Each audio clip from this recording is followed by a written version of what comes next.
مولانا رضا ثاقب مصطفی صاحب کے آڈیو بیانات کے لیے ثاقب پروڈکشن کو سبسکرائب کریں۔ جزاک اللہ۔ نبی علیہ السلام کی ازواج اہل ایمان کی مائیں ہیں،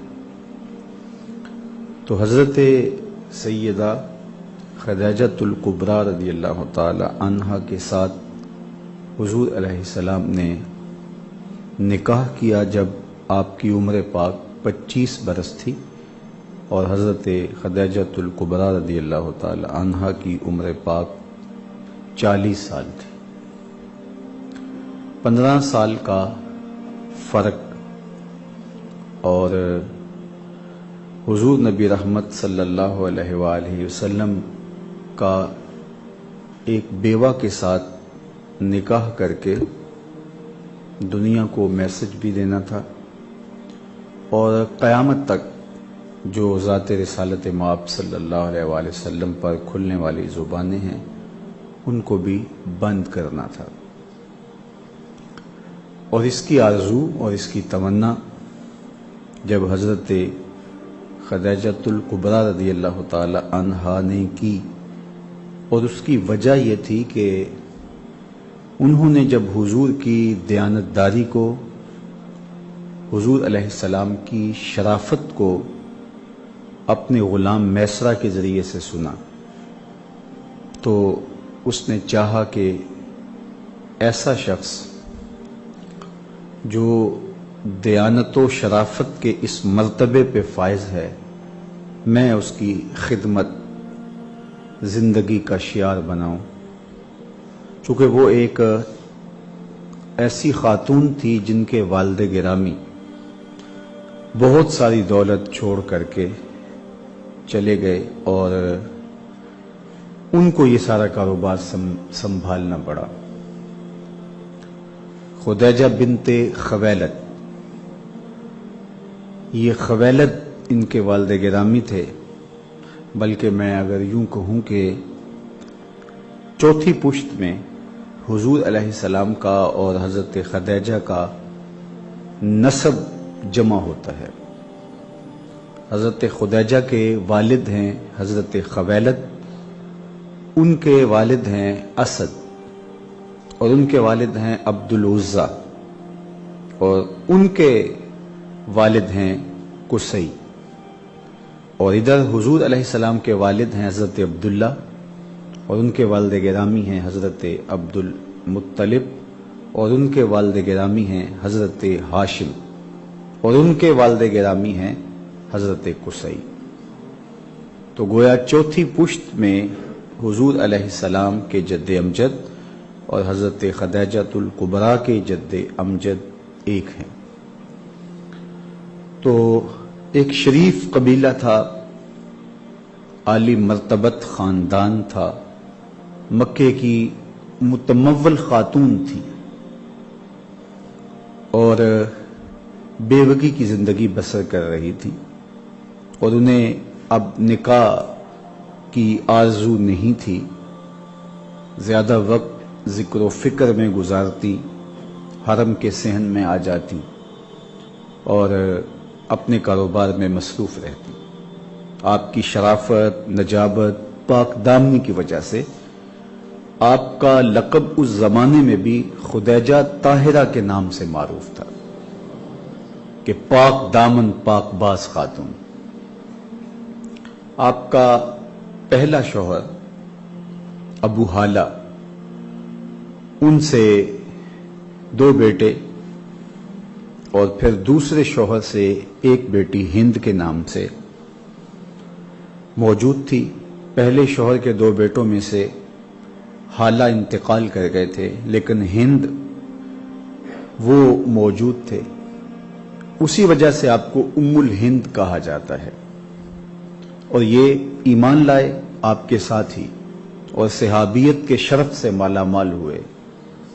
آپ نے حضور کے حلیے کے باب میں جب کسی سے سنا ہو تو حضرت ہند بن ابی حالہ رضی اللہ تعالی عنہ سے مروی روایات حضور کے جمال اور حضور کے حسن کے تذکرے میں آپ ضرور سنتے ہوں گے، چونکہ یہ گھر کے فرد تھے، اور انہوں نے حضور کو قریب سے دیکھا تھا، اس لیے حضور کا حلیہ بیان کرتے تھے۔ یہ حضور کے وصاف تھے، حضور کے حلیہ نگار تھے۔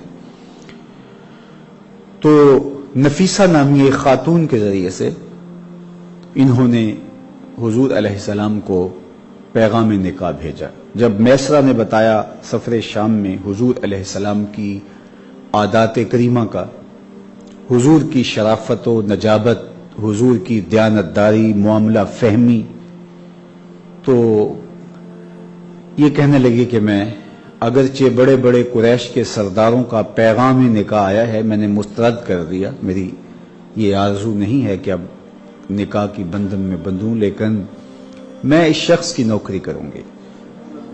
تو سفر شام سے واپسی کے 2 ماہ 25 دن بعد حضور علیہ السلام کی طرف یہ پیغام بھیجتی ہیں، تو حضور کہتے ہیں کہ میرے پاس تو مال نہیں ہے، ایک متمول خاتون اور مکے کی امیر ترین خاتون،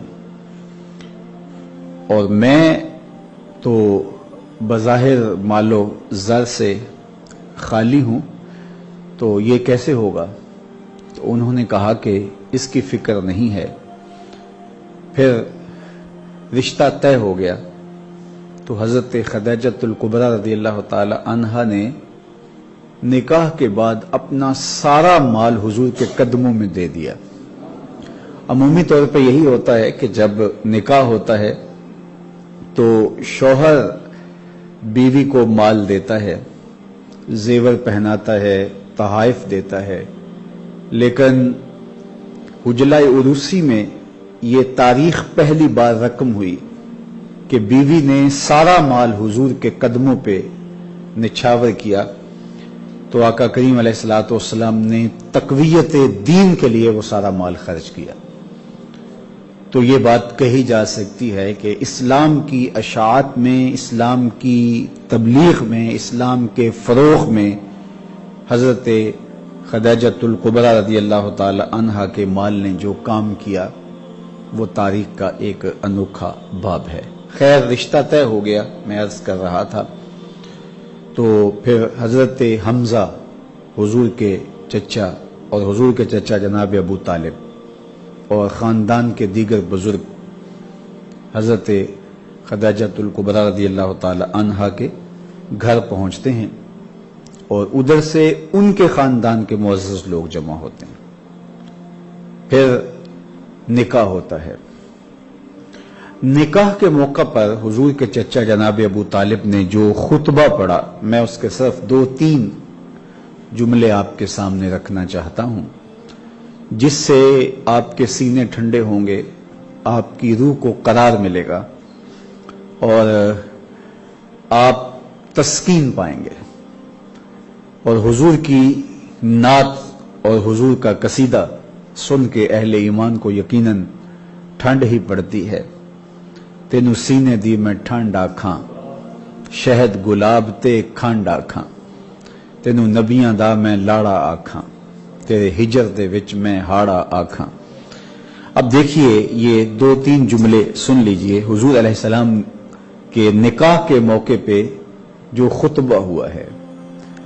یار وہ جب کسی کا نکاح ہوتا ہے تو بچے جوان ہوتے ہیں بعد میں، تو انہیں شوق ہوتا ہے کہ ہم ذرا ابو کے نکاح کی تقریب دیکھیں، ماں کے نکاح کی تقریب دیکھیں، تو وہ ویڈیو کے ذریعے سے جو چیزیں محفوظ ہوتی ہیں وہ ان کو دکھائی جاتی ہیں، تو بچے کتنے خوش ہو رہے ہوتے ہیں کہ یہ نکاح ہے میری ماں کا اور یہ نکاح ہے میرے باپ کا، اور یہ تقریب کی جھلکیاں ہیں۔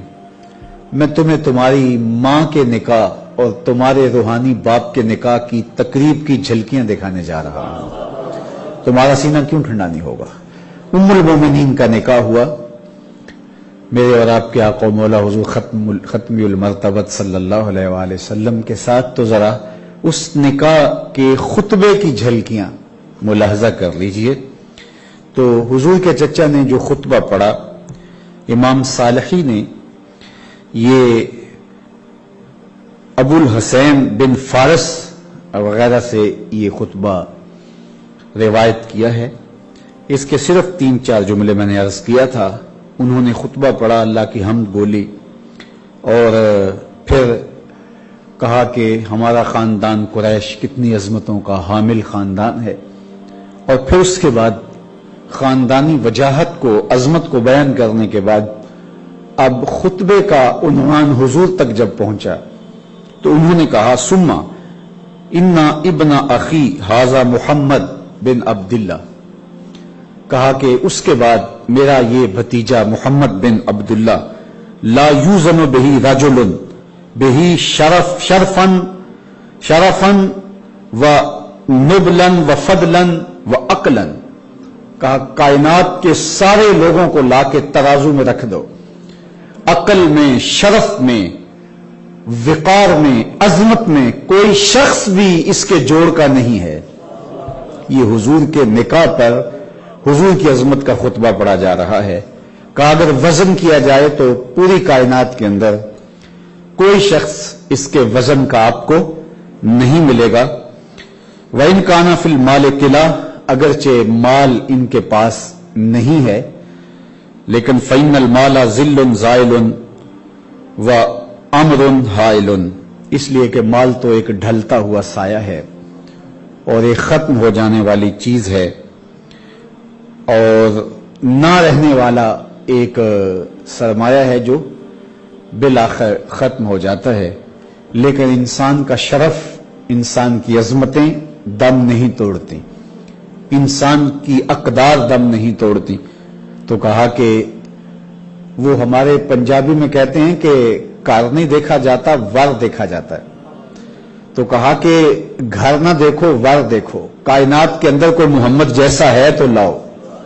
کائنات میں کوئی ایسا نہیں ہے، شان و عظمت کے لحاظ سے، عقل و فہم کے اعتبار سے اور شرف و منزلت کے اعتبار سے، خاندانی وجاہت سے لے کر ذاتی صفات اور کمالات تک کائنات میں محمد عربی جیسا کوئی دوسرا شخص ہی موجود نہیں ہے. رخ مصطفیٰ ہے وہ آئینہ کہ اب اس سا دوسرا آئینہ نہ کسی کی بزم خیال میں، نہ دکان آئینہ ساز میں.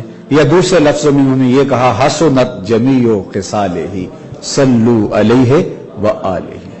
تو یہ حضور علیہ السلام کے نکاح کی کیفیت تھی اور یہ خطبہ اس وقت پڑھا گیا جب حضور نے اعلان نبوت نہیں کیا، بلکہ اسی میں خطبے میں آگے چل کے انہوں نے کہا کہ یہ صورتحال تو یہ ہے کہ اب ان کے پاس مال و زر نہیں ہے، اور لیکن عقل و شرف، فہم و ادراک اور خاندانی وجاہت سے لے کر کے ذاتی اوصاف میں ان کا کوئی ثانی نہیں ہے.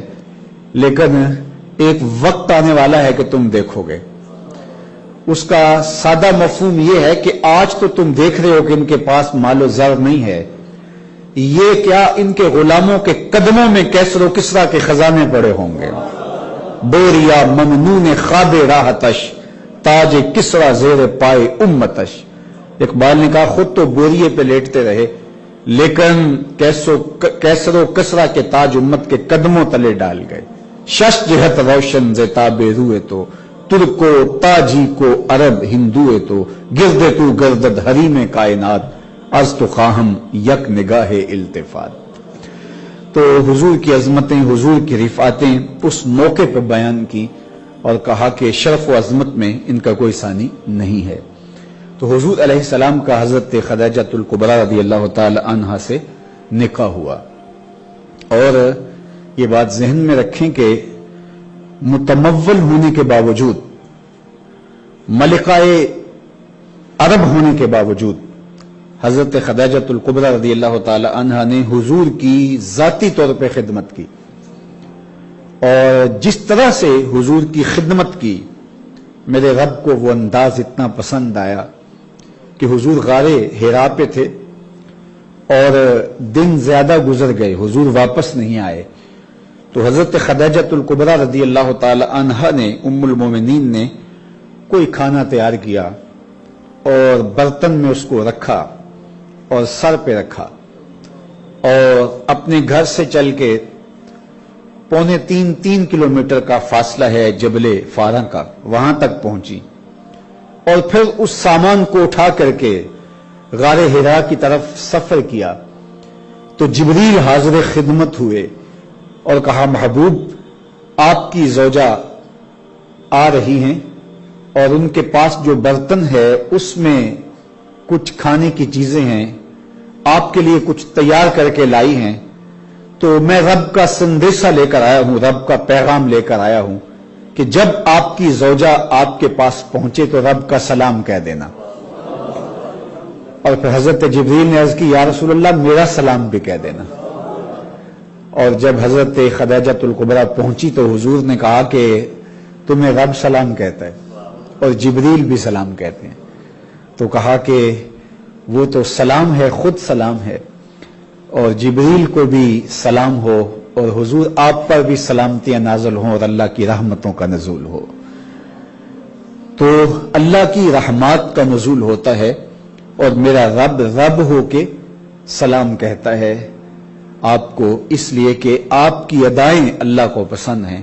حضور جس طرح سے آپ سے محبت کرتے تھے، جس طرح آپ سے پیار کرتے تھے، اور جس طرح وہ حضور کی ڈھارس بندھاتی تھی، حضور کے لیے ان کے دل میں جو جذبات تھے، جب پہلی وحی کا نزول ہوا تو یہ موقع ظاہر پہلا تجربہ تھا، ایک مشکل صورتحال تھی، تو آقا کریم جب گھر آئے تو حضور کے بدن کو سردی کا احساس تھا، تو کہا زملونی زملونی، مجھے چادر دو، تو انہوں نے حضور کو چادر اوڑھا دی، اور حضور نے کہا کہ میرے ساتھ یہ واقعہ ہوا ہے۔ تو اس وقت حضرت خدیجۃ الکبریٰ رضی اللہ تعالی عنہا نے کیا کہا، وہ لفظ سن لیجئے، اور یہ تاریخ ساز لفظ ہیں، اور پھر حضور کی سیرت کی یہ گواہی کتنی دل آویز ہے، اور پھر گواہی بھی گھر کی خاتون دے رہی ہو۔ وہ کہتے ہیں سارا زمانہ مان لے بیوی نہیں مانتی۔ وہ بات تو آپ نے سنی ہے کہ کوئی شخص تھا بڑا کامل، تو سارے لوگ اسے مانتے تھے لیکن بیوی معترض رہتی تھی، تو اس نے ایک دن سوچا ذرا اس کو بھی دکھاؤں کہ میں کیا ہوں، تو وہ پرواز کرتا ہوا گھر کے اوپر سے 2-3 چکر کاٹ کے کہیں اترا، اور پھر واپس گھر آیا تو بیوی نے یہ منظر دیکھا تھا، تو کہنے لگی تو اتنا بڑا بنا پھرتا ہے اللہ کا ولی تو میں نے آج دیکھا ہے۔ وہ فضاؤں میں پرواز کر رہا تھا، تو اس نے ہنس کے کہا وہ میں ہی تو تھا۔ کہا اچھا اسی لیے ٹیڑے ٹیڑے اڑ رہے تھے۔ تو کہتے ہیں سارے مان جائیں تو گھر والی نہیں مانتی، لیکن میں آپ کو جو بتانے لگا ہوں یہ گواہی گھر والی کی ہے۔ کائنات کے اندر آپ کو اتنی خوبصورت گواہی کہیں نہیں ملے گی جو حضور کی گواہی حضور کی زوجہ محترمہ نے دی، اور سب سے پہلے حضور پر ایمان لانے والی بھی حضور کی بیوی تھی، حضور کی زوجہ محترمہ تھی۔ تو جب حضور نے کہا کہ میرے ساتھ یہ معاملہ ہوا تو ان کے لفظ سنیے جو کتب حدیث میں موجود ہیں، تاریخ کی ساری کتابوں میں ہے۔ انہوں نے کہا کلا واللہ لا یخزیک اللہ ابدا انک لتصل الرحم وتحمل الکلہ وتکسب المعدوم وتقری الضیف وتعین علی نوائب الحق۔ 5 چیزیں کہیں۔ پہلے کہا کہ اللہ کی قسم اٹھا کہتی ہوں آپ کو کچھ نہیں ہوگا، آپ پریشان نہیں ہوں، اس لیے کہ آپ کے اندر 5 وصف ہیں، اور یہ وصف جس شخص کے اندر ہوں رحمتیں اس کی صاحباں بن کے رہتی ہیں، اس کو کچھ نہیں ہوتا۔ وہ 5 وصف کون سے ہیں؟ سب سے پہلا وصف آپ نے فرمایا کہ انک لتصل الرحم، آپ صلہ رحمی کرتے ہیں، رشتہ داروں کے ساتھ، قریبیوں کے ساتھ آپ کا رویہ بہت خوبصورت ہے، ان کی ڈھارس بندھاتے ہیں، ان کی ضرورت کے وقت کام آتے ہیں، ان کی مدد کرتے ہیں۔ انک لتصل الرحم وتحمل الکلہ، اور جس کا کوئی بوجھ اٹھانے والا نہیں اس کا بوجھ آپ اٹھاتے ہیں۔ اور تیسری بات وتکسب المعدوم، اور جن کا کوئی کمائی کرنے والا نہیں ہے ان کی ضرورتوں کو آپ پورا کرتے ہیں، لاچاروں کے مددگار ہیں۔ وتقری الضیف، اور آپ لوگوں کے ساتھ جو مہمان بن کے آئیں آپ کے پاس ان کی صحیح دل سے اور اچھے طرح سے مہمان نوازی کرتے ہیں۔ اور 5ویں چیز فرمائی کہ وَتُعِينُ عَلَى نَوَائِبِ الْحَقِّ، اور راہ حق کے اندر جو لوگ مشکل میں مبتلا ہو جائیں آپ ان کے ساتھ کھڑے ہوتے ہیں، ان کی مدد کرتے ہیں، ان کی نصرت کے لیے آپ کھڑے ہوتے ہیں، اپنی جان کی پرواہ کیے بغیر۔ آپ ان کے ساتھ کھڑے ہو جاتے ہیں تو جس شخص کے اندر یہ وصف ہوں، یہ خوبیاں ہوں، یہ کمال ہوں تو وہ کبھی پریشان نہیں ہو سکتا. یہ اس مشکل وقت پر آپ کی تسلی تھی، آپ کی تشفی تھی. عمومی طور پہ جب شوہر ہی گھبرا جائے، گھر کا سربراہ ہی گھبرا جائے تو خواتین تو پہلے گھبرا جاتی ہیں، لیکن یہ کیسی خاتون تھی کہ حضور علیہ السلام کے دل میں ایک کیفیت پیدا ہوتی ہے تو یہ اس مشکل وقت میں حضور علیہ السلام کو تسلی دیتی ہیں، تشفی دیتی ہیں اور محبت بھرے کلمات ادا کرتے ہوئے حضور علیہ السلام کی خوبصورت زندگی کا نقشہ حضور کے سامنے رکھتی ہیں اور حضور کی سیرت حضور کے سامنے رکھ کر کے کوئی باہر سے دلیلیں نہیں لاتی، اندر سے دلیل لاتی ہیں. اتنے سونے کو بھی پریشانی آ سکتی ہے، جو اتنے اوصاف حمیدہ کا مالک ہو، جو ان اوصاف کا مالک ہو. غریبوں کی دعائیں آپ کے ساتھ ہیں، لاچاروں کی دعائیں آپ کے ساتھ ہیں، یتیموں اور جو ہے وہ لوگ جو یتیموں کی اور بیواؤں کی دعائیں آپ کے ساتھ ہیں، اس لیے آپ کبھی بھی پریشان نہیں ہوں گے. تو ساری زندگی حضور علیہ السلام کے ساتھ انہوں نے جس طرح سے حضور کی ڈھارس بندھائی، جب بھی کوئی تکلیف پہنچی تو وہ حضور کے ساتھ کھڑی نظر آئیں. شیب ابی طالب میں جب 3 سال تک کی محصوری کے ایام کاٹے حضور اور حضور کے خاندان والوں نے تو یہ سخت ترین لمحات تھے.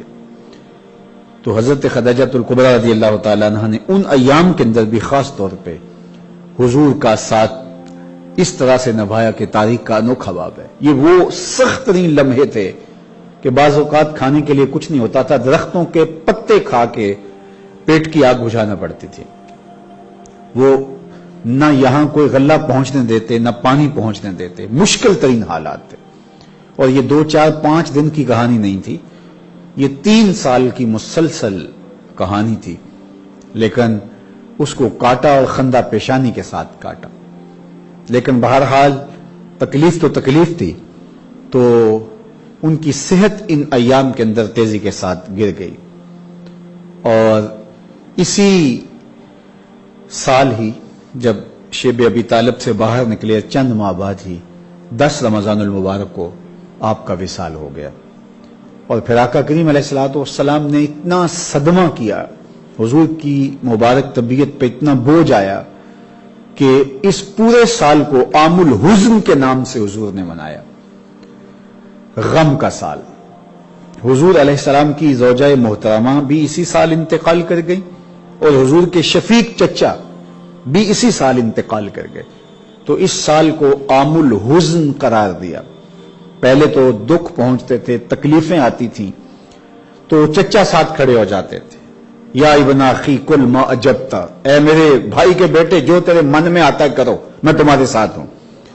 اور ادھر گھر آتے تو ان کی تسلی اور ان کی تشفی اور تسکین بھرے جملے غم غلط کر دیتے. اب یہ دونوں جدا ہو گئے تو حضور نے اس سال کا نام عام الحزن، غم کا، تکلیفوں اور اذیتوں کا سال رکھا.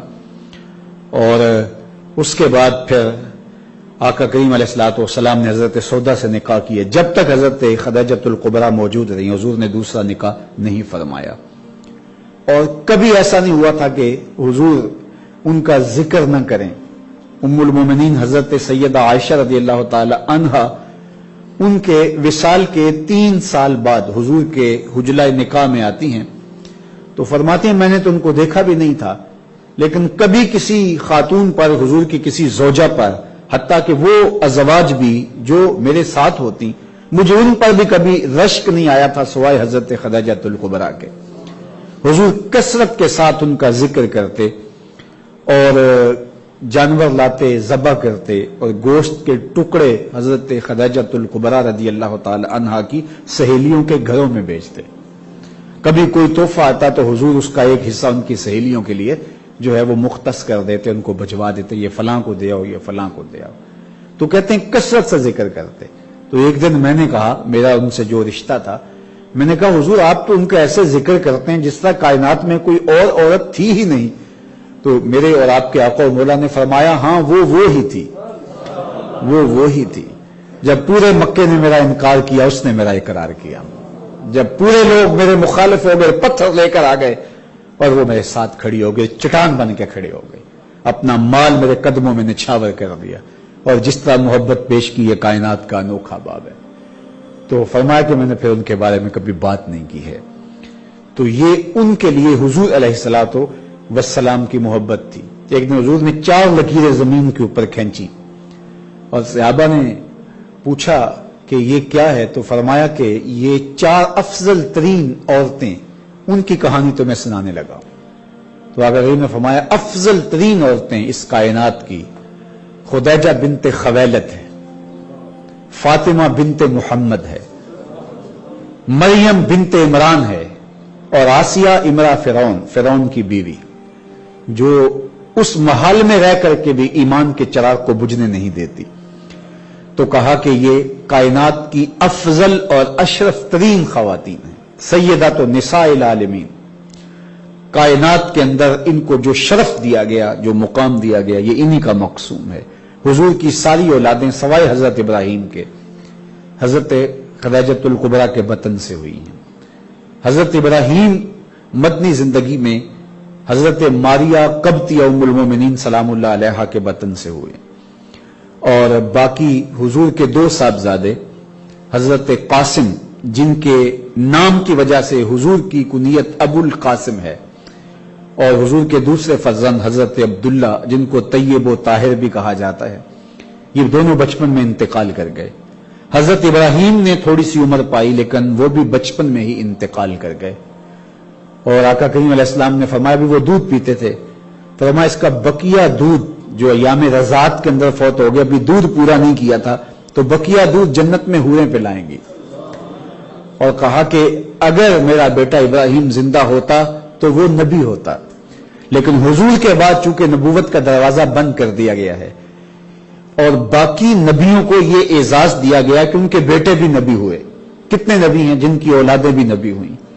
بلکہ حضرت ابراہیم علیہ السلام کی خوش قسمتی دیکھیے، ایک بیٹا اسماعیل کعبۃ اللہ کا امام ہے اور سر پہ نبوت کا تاج سجا ہے، اور دوسرا بیٹا اسحاق مسجد اقصی کا امام ہے اور سر پہ نبوت کا تاج سجا ہے.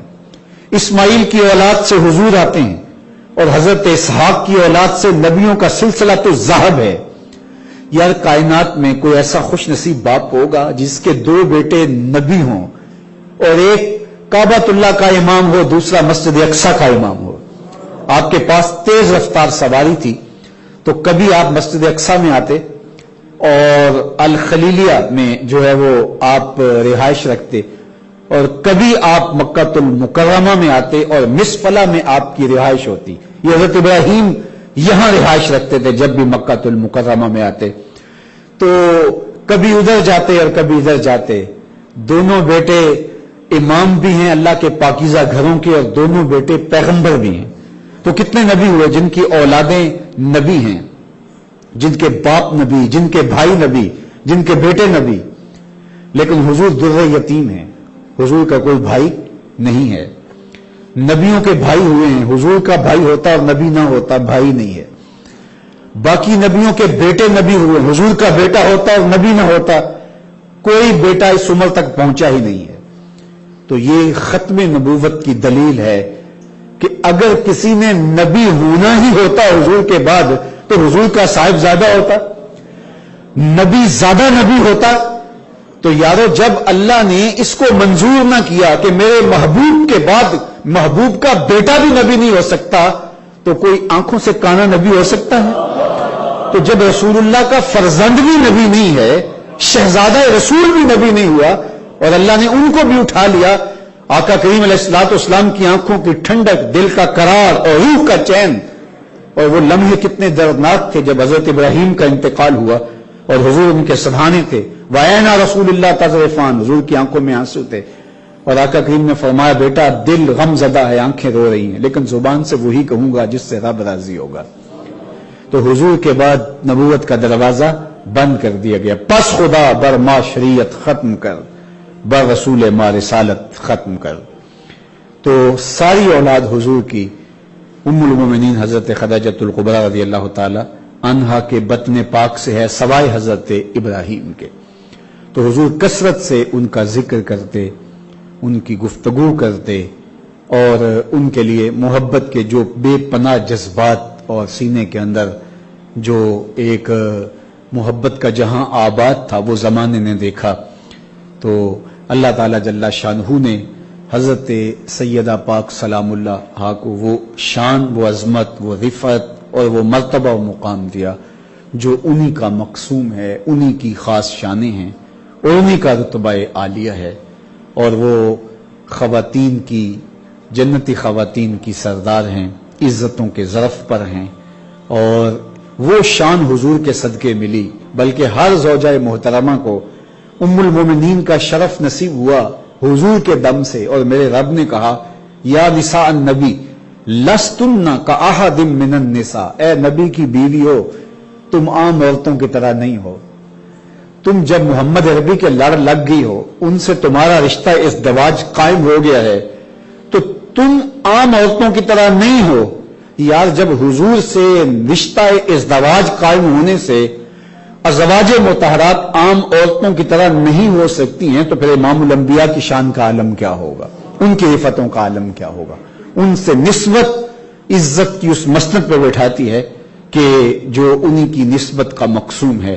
تو کہا کہ تم عام عورتوں کی طرح نہیں ہو، اور اہل ایمان کو حکم دیتے ہوئے کہا النبی اولا بالمومنین من انفسہم وازواجہم امہاتہم وازواجہ امہاتہم، نبی مومنوں کی جانوں سے زیادہ قریب ہیں، اور نبی علیہ السلام کی ازواج مومنوں کی مائیں لگتی ہے۔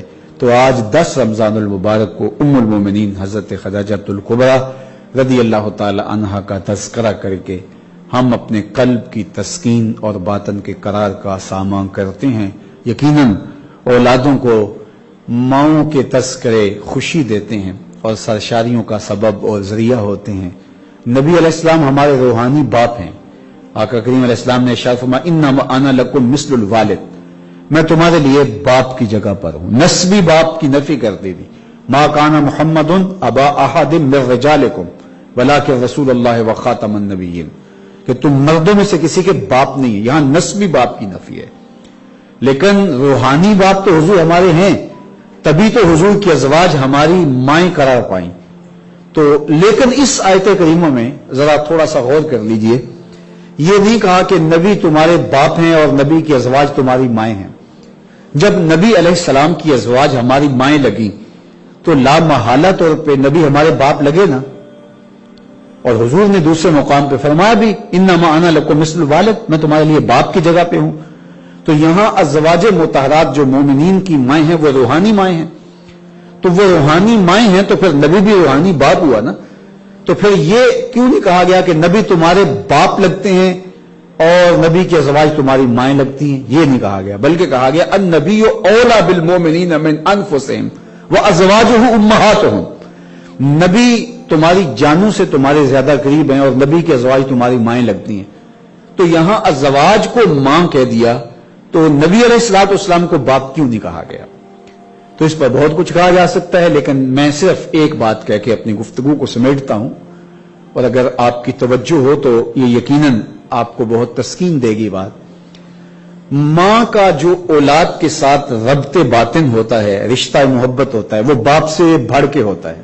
ایسا ہی ہے نا، جتنا پیار ماں کرتی ہے اور جتنا اولاد کے لیے ماں کے سینے کے اندر محبت کا موجزن جہاں آباد ہوتا ہے، جس کو ممتا کہتے ہیں، باپ بھی ٹوٹ کے پیار کرتا ہے، سب کچھ نچھاور کر دیتا ہے، خون پسینہ بہاتا ہے اولاد کے لیے، لیکن قدرت نے ماں کے سینے کے اندر اولاد کا پیار باپ کی نسبت زیادہ رکھا ہے۔ تڑپتی ہوئی ممتا باپ کی محبت سے بہرحال فزوں تر ہے، دنیا کے سارے لوگ اس پر متفق ہیں۔ تو اب یہاں حضور کو باپ کہا جاتا اور ازواج مطہرات کو مائیں کہا جاتا تو یہ بات سمجھ آتی کہ ازواج مطہرات کا امت کے ساتھ رشتہ بہت گہرا ہے، ماں جتنا ہے۔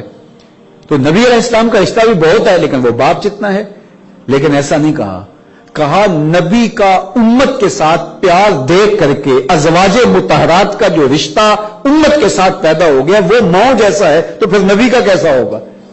تو یہاں باپ کا نہیں کہا بلکہ کہا النبی اولا بالمومنین، بلکہ جو ازواج مطہرات ہیں وہ تو ماں کی جگہ پہ آ گئی، تو نبی باپ کی جگہ تو ہے ہی ہے، لیکن نبی کے امت کے ساتھ پیار کو دیکھ کر ماں جتنا پیار تو ازواج مطہرات تم سے کرتی ہیں، رہا نبی تو کہا باپ کیا اولا بالمومنین من انفسہم، وہ اپنی جانوں سے خود اتنے قریب نہیں ہے جتنا نبی ان کے قریب ہے، یعنی جانوں سے بھی زیادہ قریب ہے، باپ سے بھی کہیں بڑھ کر نبی کا رشتہ ہے امت کے ساتھ۔ اس لیے میرے اور آپ کے آقا مولا نے فرمایا کہ تم میں سے اگر کوئی شخص فوت ہو جائے تو وہ وراثت چھوڑے تو وہ اس کی اولاد کی ہے، لیکن اگر فوت ہو جائے اپنے صحابہ کو فرمایا اس کے اوپر قرضہ ہو اور وہ نہ دے سکے تو فرمایا وہ میرے اوپر ہے، میں دوں گا، اس لیے کہ جو ہے النبی اولا بالمومنین من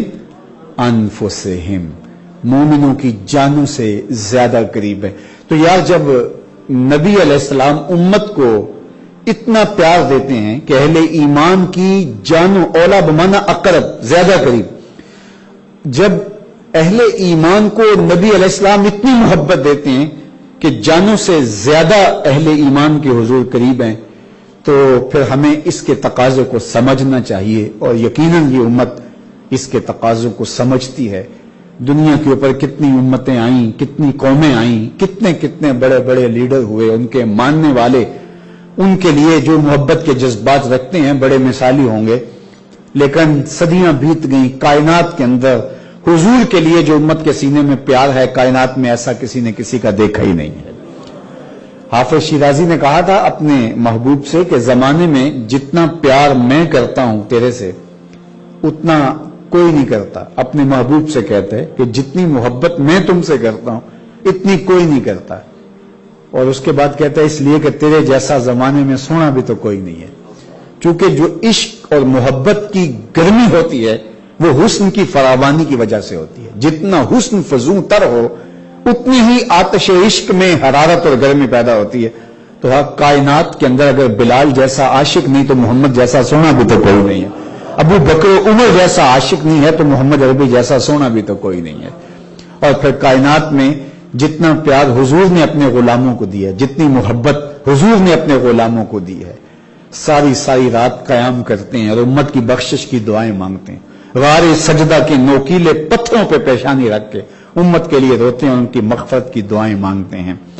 اس دنیا پہ آئے تو امت کے لیے، رہے تو امت کے لیے دعائیں، اور اس دنیا سے گئے تو حضور نے فرمایا انا فرطکم علی الحوض، میں اس لیے جا رہا ہوں کہ میں حوض کوثر پر تمہارا فرط بن کے جا رہا ہوں۔ اس لفظ سے ہم آشنا ہیں، جب کسی کا جنازہ پڑھتے ہیں تو وہاں ایک لفظ بولتے ہیں، جب بچہ ہو، چھوٹا بچہ ہو یا بچی ہو تو اس کا جنازہ پڑھتے ہوئے کہتے ہیں اللہم اجعلہ لنا فرطا، اے اللہ اس کو ہمارے لیے فرط بنا دے۔